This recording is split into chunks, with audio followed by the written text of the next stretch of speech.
tardes, estamos ubicados en la sala 41 del Palacio de Justicia de la Ciudad de Medellín. Son las 2:46 de hoy, 20 de octubre de 2014. En esta sala el juzgado 16 penal del circuito de Medellín con funciones de conocimiento se apresta para continuar con audiencia de juicio oral dentro de la investigación radicada con el código 05-00160 0010623 03239, número interno 2013 105362, adelantada contra María Yolanda Durango Borja por el delito de homicidio agravado. Para efectos de instalar la audiencia, se procede a verificar y a registrar la asistencia de las partes. Basta con que me digan el mero nombre. La Fiscalía. Gracias, señoría. Muy buenas para usted. Muy buenas tardes para usted. Demás asistente interviniente, Jairo Andrés Toro Escobar. Gracias, señor juez. La señora representante del Ministerio Público. Muy buenas tardes a todos los presentes. Mi nombre es Mónica Cecilia Santa Ramírez por la Procuraduría General de la Nación. La defensa. Buenas tardes, señor juez, para usted y todas las personas presentes en la sala por la defensa de Luis Álvaro Fajardo en el Sistema Nacional de Defensoría Pública. La acusada. Buenas tardes, mi nombre es María Yolanda Durango Borja, 43-780-064. Muchas gracias.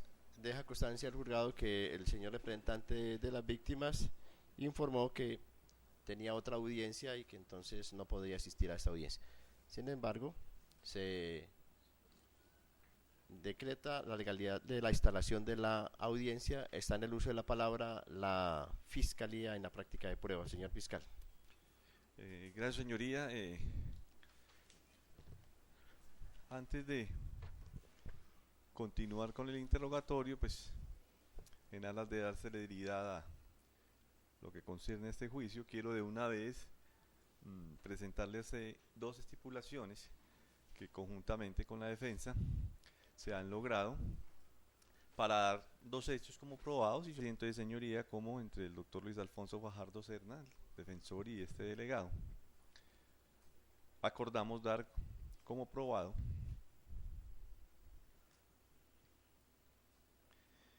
el hecho que la causa de la muerte de la menor Angie Carolina Jaramillo fue consecuencia de síndrome hemorrágico, ello por los hallazgos de histopatología y acorde con los dos informes del Instituto de Medicina Legal del 10 de marzo y del 2 de mayo del 2014 respectivamente, identificados con los números 2013-0163 y 1914 de 2014, ambos suscritos por el médico especialista forense y patólogo Dr. Johan Manuel Gutiérrez San Martín, adscrito al Instituto de Medicina Legal Seccional Medellín. Para efectos de soportar este hecho, señoría, entonces se le anexarán los respectivos informes correspondientes aludidos y en los que entonces se da por favor, patología. Define que la niña Angie Carolina Jaramillo falleció efectivamente a causa de un síndrome hemorrágico. Esa es la conclusión a la que llega entonces este perito adscrito al Instituto de Medicina Legal, y conjuntamente entonces, señoría, le anexo entonces a usted la respectiva estipulación manifestado por la Fiscalía en torno a esa estipulación. Señoría, quedaría esto como estipulación número 6. Y con relación al error que acaba de notar la defensa, ¿alguna observación? Ninguno, señoría. Lo que síntomas psicóticos, riesgo suicida, efecto tóxico de plaguicida insecticida, fosforados y carbamato, y traumas en antebrazo, cabeza. Y en la parte conclusiva dice que el diagnóstico es, como lo aludí, trastorno afectivo bipolar, depresivo mayor, riesgo suicida, depresivo mayor sin síntomas psicóticos, alto riesgo suicida, efecto tóxico de plaguicida insecticida, fosforados y carbonato, herido de otras partes del antebrazo, traumas en la cabeza, traumatismo de ojo y órbita. La conclusión dice: la paciente presenta, según la historia clínica remitida, los diagnósticos de trastorno afectivo bipolar, trastorno depresivo mayor, riesgo suicida, efecto tóxico de plaguicida insecticida, fosforados. Este concepto se hace con base en la información. ¿El contenido de lo que se está estipulando, señor defensor? Sí, señor juez. Bueno. En ese orden, señoría, y autorizo para acercarme a su estrado y los dos documentos a la actuación, los cuales se reseñarán como 5 y 6 de la FIS Defensa, para que lo tengan en cuenta al momento de los alegatos.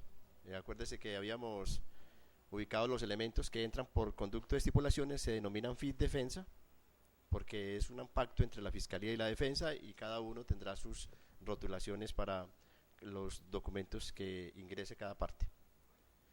Continúa en el uso de la palabra la Fiscalía.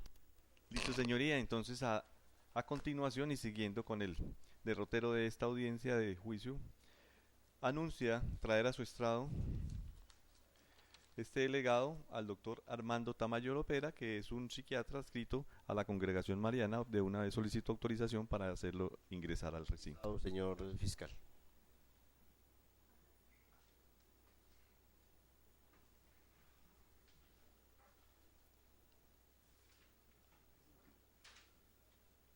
Buenas tardes, tenga la amabilidad de exhibirme su cédula de ciudadanía.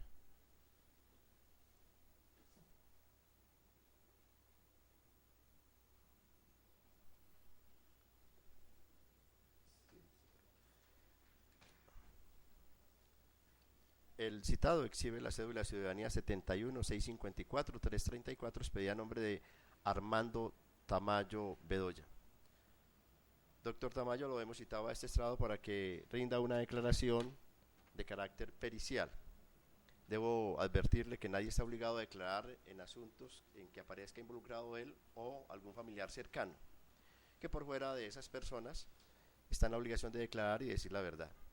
Y en segundo lugar, que si usted llega a mentir de manera intencional, es decir, a propósito, no porque incurra en algún error o alguna apreciación, podría ser procesado por el delito de falso testimonio y aún el de fraude procesal, de conformidad con lo previsto en el artículo 442 del Código Penal. Quiero que me conteste si ha entendido lo que quise decirle. Por favor, hunde el botón para que la luz roja le aparezca. Sí, señor. Bien, nos ponemos de pie para la toma del juramento. A sabiendas de la responsabilidad que asume usted con el juramento, ¿promete usted rendir esta declaración conforme a su leal saber y entender? Sí. Siéntese, por favor. Díganos su nombre y su número de cédula. Armando Tamayo Bedoya, cédula 71-654-534. ¿Cuántos años tiene usted? 50, ¿Dónde nació usted? acá en Medellín. ¿Cuál es el nombre de sus padres? Santiago Tamayo Cardona y Rosa Inés Bedoya de Tamayo. ¿Qué grado de instrucción tiene usted? Yo soy médico especialista en psiquiatría. ¿Su dirección?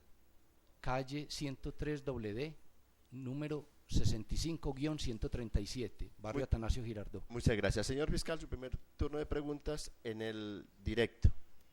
Gracias, señoría. Muy buenas tardes, doctor Sí. Tamayo. En los generales de ley que acaba de suministrarle usted a su señoría al juez, manifestó ser médico especialista en psiquiatría, ¿cierto? Sí, sí. ¿Dónde hizo esa especialización? La Universidad de Antioquia, ¿Qué tiempo duró la misma? 4 años. La Fuera de especialización. Fuera de esta especialización, ¿ha realizado algunos otros cursos afines con la especialización que actualmente tiene?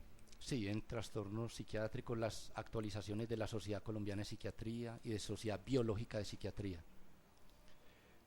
En la actualidad, ¿dónde trabaja, doctor? Trabajo con se llama Organización BID, lo que la gente normalmente conoce como Congregación Mariana, en la clínica diagnóstica de la Congregación Mariana. ¿Qué cumple allí de función suya allí? Psiquiatra clínico. Por el paso del tiempo, quiero llevar su memoria, doctor, a enero del año 2013, para preguntarle dónde laboraba para esa fecha. En el 2013, En enero del año 2013, sí, señor. en la congregación. Igualmente, lo quiero ubicar en esta misma época para preguntarle si recuerda haber hecho algún tipo de valoración psiquiátrica a algún paciente y que por supuesto tiene relación con la citación suya a este juicio. Sí, ¿Recuerda el nombre de la paciente o el paciente que atendió ese día o en esa oportunidad? es María Yolanda Durango Borja, creo que sí. Ella llega allí, ¿por qué medio? A ver, yo hace aproximadamente, no recuerdo bien, por ahí 7 años o hasta más, tengo una paciente que se llama Marta Isbelia Ramírez, de psiquiatría, es una paciente. El esposo de ella, el señor Luis Emilio Borja, me llamó en una ocasión a decirme que si le podía pues colaborar para evaluar una familiar que tenía como alguna alteración o estaba ansiosa, depresiva. Yo le dije que no tenía ningún problema, que yo la evaluaba. Y entonces ahí él me solicitó la cita y también en esa época estaba el señor Luis Emilio Borja y la hermana de ella. Doctor, quiero aquí hacer una claridad para efectos de de la publicidad y de los intervinientes que hice alusión a la fecha de enero 2013, esas son las fechas de los hechos. Por eso quiero que me haga claridad si usted recuerda en qué época o en qué momento fue que usted La hizo evaluación que la yo evaluación. hice, sí, la evaluación que yo hice fue la primera semana de noviembre del 12, de 2012. ¿Qué cumplió ¿Qué? entonces durante esta valoración frente a la paciente María Yolanda? Entonces, yo le recibí la consulta, asistió ella con su hermana y el señor Borja, que era lo que me habían pedido la cita. Le hice la valoración habitual de psiquiatría a ella sola, después llamé a la hermana y al señor Borja, le hice las preguntas, digamos así, de rigor, saqué mi opinión y después le dije el plan de tratamiento que deberíamos hacer. Y sí, esa es la única cita que yo evaluación viene, o sea que lleva tiempo, si podemos decir así. Guión distimia es el lenguaje técnico casi que para lo mismo. Es de resaltar que en evaluaciones clínicas y en psiquiatría uno hace digamos la primera evaluación grande y a medida que va avanzando las otras evaluaciones va ajustando o el diagnóstico o algún otro elemento claro. Y yo evalué en una sola ocasión la paciente esta.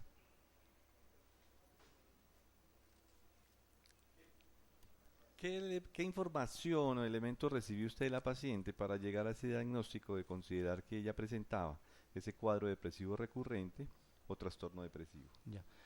A ver, hay varias partes técnicas. Una, ella me informó en el momento de la evaluación que llevaba varios tiempo con un ánimo depresivo.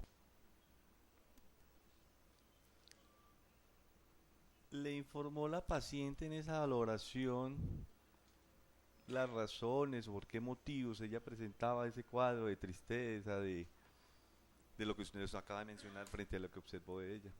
A ver, la motivación de la consulta iba más por el señor Borja y la hermana, que están preocupados con ella, y yo me formé la idea que están muy cercanos a ella y preocupados por ella. Esa es la primera. La segunda es que ella para ese entonces tenía una relación afectiva que era inestable en ese momento, y también me decía que a veces se sentía incómoda por el tipo de trabajo que desempeñaba, no más, a ese momento. También le averigüé muy bien, porque es muy importante ahora que recuerdo, si consumía psicotóxicos es pues drogas o algo. Absolutamente, para ese momento me dijo que no, y yo le creí, obviamente. ¿Usted consignó esa valoración en algún documento, doctor? Sí, en la historia, en la cosa que uno hace de la historia. ¿Recuerda qué tipo de medicamento o de tratamiento sugirió debía realizarse la paciente de acuerdo al cuadro que usted había diagnosticado? Bueno, entonces aquí sí ya viene la parte de psiquiatría. Estamos en una primera evaluación, ganar la confianza de la paciente, seguir evaluaciones, formar el vínculo con ella y con los familiares y explicarles el tratamiento, y el cuadro cuando lleva mucho tiempo. En este caso es olanzapina, que ayuda a mejorar el sueño, el apetito, y que se ha demostrado que es muy buen aumentador, la palabra técnica es aumentador de los antidepresivos, cuando una persona lleva mucho tiempo. Y obviamente hay que seguir evaluando el paciente, cómo responde, cómo no responde, y también yo, en mi cosa personal, y obviamente pues porque yo ya conocía mucho la familia, al señor Borja y a la esposa, ellos tienen siempre mi teléfono, yo de todas maneras les reiteré que me llamaran para cualquier cosa, o sea, contacto telefónico, eso se llama así, contacto telefónico. El plan de tratamiento, la búsqueda, y ella, no sé si 2, 3 semanas después, me llamó a mi teléfono celular, me dijo que ya se le había acabado un medicamento o algo. Yo le dije que bajara a la congregación, como a nosotros nos dan muestras médicas, entonces le facilité una muestra. Que para esa época tenía una relación sentimental como un poco inestable, llamémoslo así.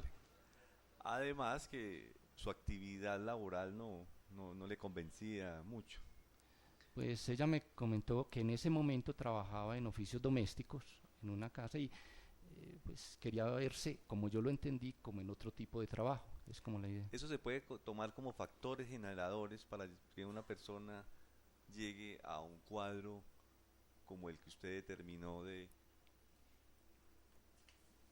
depresivo recurrente. Es decir, los factores como Ya. ese de que no tenga sea, una relación estable sentimental, que el cada empleo que persona, ellos tengan. sí, cada persona tiene sus, llamémoslo así, sus vivires y sus dolores en su vida, ¿sí?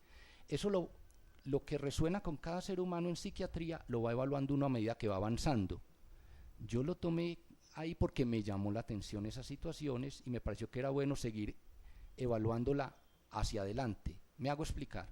Si uno como psiquiatra ve a un paciente la primera vez y le dice que tiene una situación disfuncional o difícil con un hijo, con un primo, con un hermano, con el novio, entonces uno lo consigna para ver en la evaluación, en el seguimiento, cómo va cambiando esa valoración o esa expresión. ¿Por qué? Porque cuando una persona tiene un cuadro ansioso o depresivo, en este momento le creí, porque me pareció muy creíble la situación, Esos que mencionó se pueden considerar como factores que sí serían determinantes para entrar en un... y terminan siendo una bipolaridad o una depresión severa o una... Y trastorno depresivo, hay unos que se sostienen completamente depresivos a toda su vida. Y en este caso, a la paciente que usted valora, Yo le veo es un trastorno depresivo recurrente que en ese momento y para lo que evalué y en su historiografía, o sea, lo que ella me comentó y lo que yo vi, no tenía manía o bipolaridad, pero sí era un cuadro depresivo con toda seguridad, absolutamente.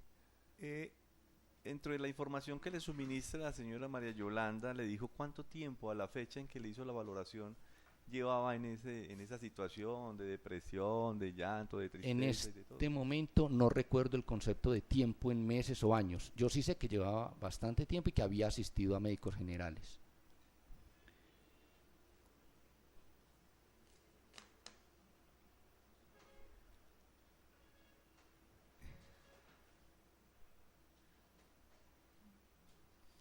Este diagnóstico que concluye usted frente a la señora María Yolanda incide en algún momento en la capacidad de determinación, en la capacidad de autorregulación de su comportamiento, en este caso la señora María Yolanda, a quien se le diagnostica ese... Entonces, lo primero es que quiero hacer claridad que yo a la señora María Yolanda la evalué en una ocasión, en noviembre. Se llama hipótesis o impresión diagnóstica. El diagnóstico pleno es cuando uno, en medicina, en cualquier cosa, cuando uno lleva ya varias evaluaciones, primer punto. Segundo, cualquier cuadro ansioso o depresivo, si nos vamos a centrar en este cuadro depresivo, puede mejorar, sostenerse o empeorar. Y ese concepto de empeorar puede ser avanzar hacia otras esferas del pensamiento o del juicio. En ese momento en que yo la vi, ella no estaba psicótica, o sea, cuando hablo de psicótica es que estuviera sin contacto con la realidad. Se relacionó conmigo tranquilamente, reconocía a su hermana, su familiar y muy amable conmigo, pues, o sea, fue muy correcta. No tengo ningún signo clínico para decir que estuviera en ese momento con psicosis. Trastorno del ánimo depresivo, sí. Esos elementos de información para un especialista como usted en la materia de psiquiatría, más la información de la paciente, por supuesto, más sus historias clínicas, más sus antecedentes clínicos, no le permitirían llegar a una conclusión de decir si era que se encontraba en plena capacidad de... No porque la evaluación que yo hago es clínica, y en esa evaluación clínica hago la evaluación clínica de cómo se encuentra la paciente clínicamente en trastorno del ánimo, depresivo, tal. Y lo otro, cuando yo pongo, uno siempre en, como dijese yo, como de rutina, en la evaluación psiquiátrica, pone si el paciente está psicótico o no. ¿Por qué? Porque si el paciente está psicótico, en el momento que uno lo evalúa, es de hospitalización, en ese momento. Hago la pregunta entonces al contrario. Este cuadro que presentaba la señora María Yolanda, ¿alteraba o podría alterar su capacidad de comprensión, de determinación, de su estado de ánimo? Pero si usted me pregunta... No tanto el del ánimo, sino el mental, para llamarlo de alguna manera, frente a capacidad de comprensión. Que no supiese quién era y dónde estaba. Pues no, porque ella sabía que estaba conmigo, que estaba con su hermana, con el señor Borja y en consulta conmigo. Pero ese cuadro de de depresión que usted nos alude puede llegar a afectar en algún momento esa circunstancia? O sea, si el... A ver cómo lo hiciese yo entender. ¿O estaríamos entrando en otro Es diagnóstico? como, vea, yo voy a tratar de hacer como una metáfora, ¿no? Es como una gripa cualquiera, pulmonar, puede seguir avanzando a una neumonía y a una muerte. Un trastorno del ánimo depresivo moderado como estaba ahí puede mejorar o pasar a una cosa más severa, eso es obvio. Porque el hecho de que alguien tenga una pérdida o una muerte cercana, digamos, se le murió el papá, la mamá, los hermanos, no quiere decir que el paciente se afecte igualmente todos los seres humanos. Uno como psiquiatra valora eso y pone antes o de pérdida o de dificultad en una persona pueden afectar una depresión. El tratamiento, que se haga bien o no se haga bien o se siga, el apoyo que está alrededor, una fuente de estrés personal, laboral, todo eso puede incidir. Estoy hablando, acuérdese, hipotéticamente. Yo solamente puedo decir, esto incidió, es cuando ya la paciente me siento con ella y digo, en comparación a la primera cita, me informa que acaba de pasar esto y esto la afectó de tal manera. Se estaba manejando, a partir de algunas preguntas del señor defensor, para explicar de que en un momento dado, haciendo referencia a que una valoración de ese tipo pues tendría que hacerse en el momento mismo de, por ejemplo, en este caso que se presentó el hecho y que ahí... Señor fiscal, lo que pasa es que tiene que hacerse entender Sí. que ¿Qué es término real? Una valoración en términos Momento actual, o sea, en medicina, en paréntesis, se me informa que hace 3 meses pasó esto, pero al momento actual es mi evaluación actual, veo tal cosa, tal otra, tal... Bien. Primer punto de preguntas en el contrainterrogatorio para la defensa. Nuevamente, señor juez, dado que lo técnico del tema, le solicito, me permite un receso para asesorarme del médico de la defensoría. Sí, el receso, pero también voy a informarle, señor defensor, sobre la estipulación anterior que hicieron, a efectos de que no incurran en contradicciones, porque anteriormente hicieron una estipulación que la agregaron a efectos de, y eso ya entró como un hecho, para que no lo vuelvan a discutir entonces. No sé si me hago entender lo que le estoy diciendo.